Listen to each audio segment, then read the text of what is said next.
This is a tree lucerne hedge with a chameleon on it.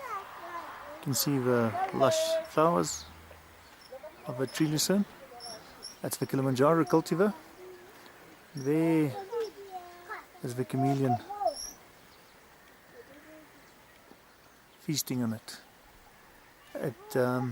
It's got many flowers, and what typically happens is that a lot of birds and bees, there you can see a